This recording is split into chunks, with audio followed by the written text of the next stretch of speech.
Welcome to Pint Size, now home to 4,000 subscribers.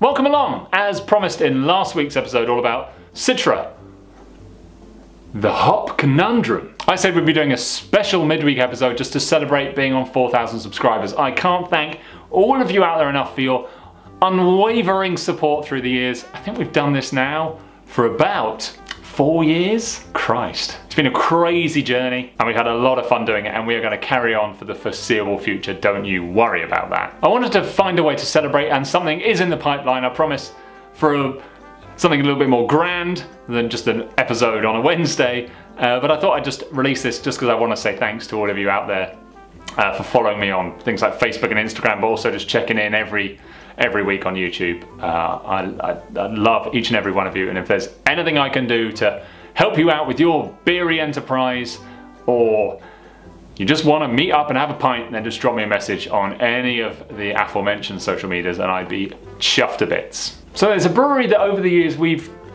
never actually, I don't think we have featured them in any particular episode or review or anything like that. It's one of the biggest craft breweries in the world, from Ellen in Aberdeenshire. It's BrewDog. Now, I think a lot of you stateside or in the UK or in Europe have heard of BrewDog, probably because of Punk IPA or Elvis Juice, or maybe Jet Black Heart or Nanny State. Their core beers. They're quite a divisive brewery. I don't really know why. It seems as if on balance they've done more for the UK craft beer industry than many of the others that would have been set up around then. So I mean, they've got that going for them. They make some hammy, really hammy marketing decisions, which I completely get on board with, in saying that they are hammy as fuck. Oh, they're so hammy. I mean, this and that, this as well, and that. Oh no.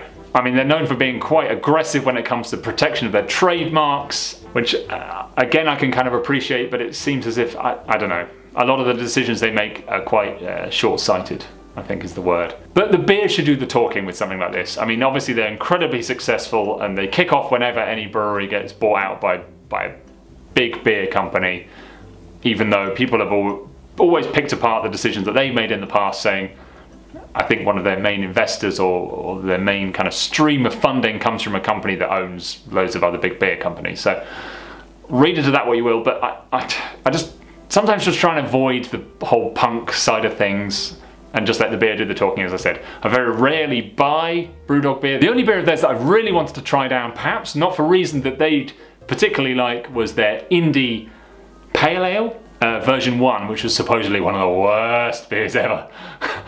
They've since redone it and I think it's probably okay. But yeah, as I said, anyone that goes into a beer section of a supermarket, they see BrewDog everywhere, and it usually is Punk IPA, which is pretty good.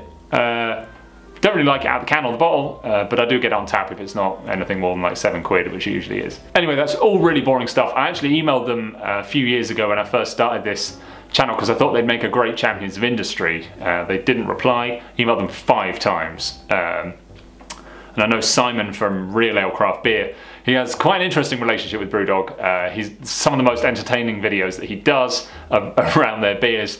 So it's well worth checking out after this. Just go on Real Ale Craft Beer YouTube page and have a look at his BrewDog videos, because he does some hilarious rants.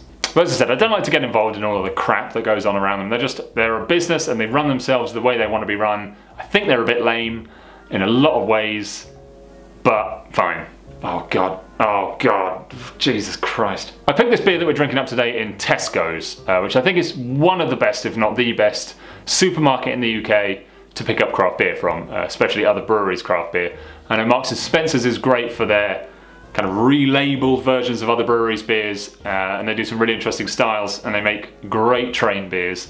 But Tesco's, in terms of their range, at least now in the past few months, I don't think it can be beaten. Last night I had all of the Vocation Brewery range that they're doing, including their new New England IPA.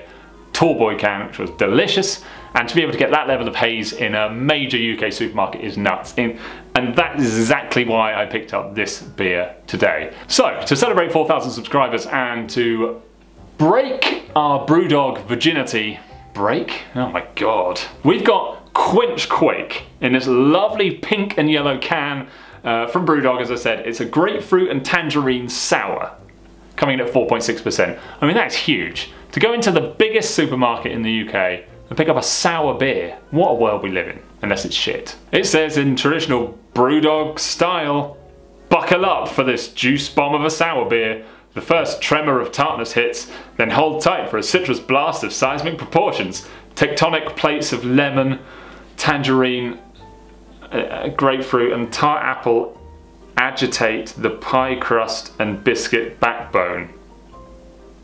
Oh god. I like the bottle. BrewDog's rebranding is pretty cool. It's just clear, which is what I like. So let's get this one in a glass and see what it's like.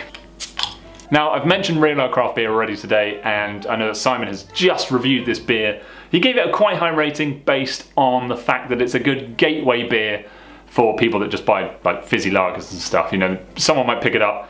If 100 people pick it up and one person goes, Christ, sours are fun, then you've got a craft beer and drinker on your hands, which is great, I guess. So he rated it on that. I'm going to rate it just on the beer. I would add value to the fact that it's a good way of getting people into craft beer, but yeah, I'm gonna let the beer do the talking, as I said with BrewDog. So there we go in the glass. Nice one finger of head, a little bit of carbonation, just clear, golden colour, a little bit straw, a little bit pale. Okay, so yeah, grapefruit. That's just fruity, grapefruit, nice freshness. I hate orange in beer. I'm just gonna say it. I hate tangerine, orange flavours, unless I think they're in something like this where they can just put so much sourness in. I hate when they try and dress it up like a pale ale or a lager. But cheers to each and every one of you for supporting this channel through the years. Thank you so much. This one's for you if it's good. Oh, okay. That's just, I mean, even if I loved tangerine. So there's a clear sourness there. It's actually quite an impressive sourness right from the off, shriveling up your tongue. It hasn't really got any of the subtlety that other sour beers tend to have. I think because you're getting a citrus flavour anyway from grapefruit and tangerine, and then it's a sour beer. If it wasn't a sour, you'd be drinking it going, God, that's a tart citrus beer. And then on top of that, they've made it a sour. It's like, that's why I love kind of cherry sour beers, because there's a bit of sweetness there. There's just a rich bloodness. I think it's too watery to be pleasant. So I don't even know if that would be a good gateway beer, because if someone picked that up thinking, I do like tangerine, and I do like Haribo Tangfastics, I think they're going to drink this and go, why the hell has anyone made a beer that tastes like this? As I said, I love the branding of it. Kudos to BrewDog for getting this, for pushing this one into be on the shelves in Tesco's. But I think it's missed the mark a little bit. It feels rushed. It's just not very complex enough for me, I don't think, because I adore sour beers, and this one's just like cheap orange juice. Okay, so there we go. It's unfortunate that we couldn't have a banging beer to celebrate this awesome achievement for the channel. But oh well, onward and upward as always. That just leaves me to say thanks again for watching and for subscribing. We'll be back on Sunday with another adventure into the world of craft beer and cider. Thank you to each and every one of you, and I will see you all next time.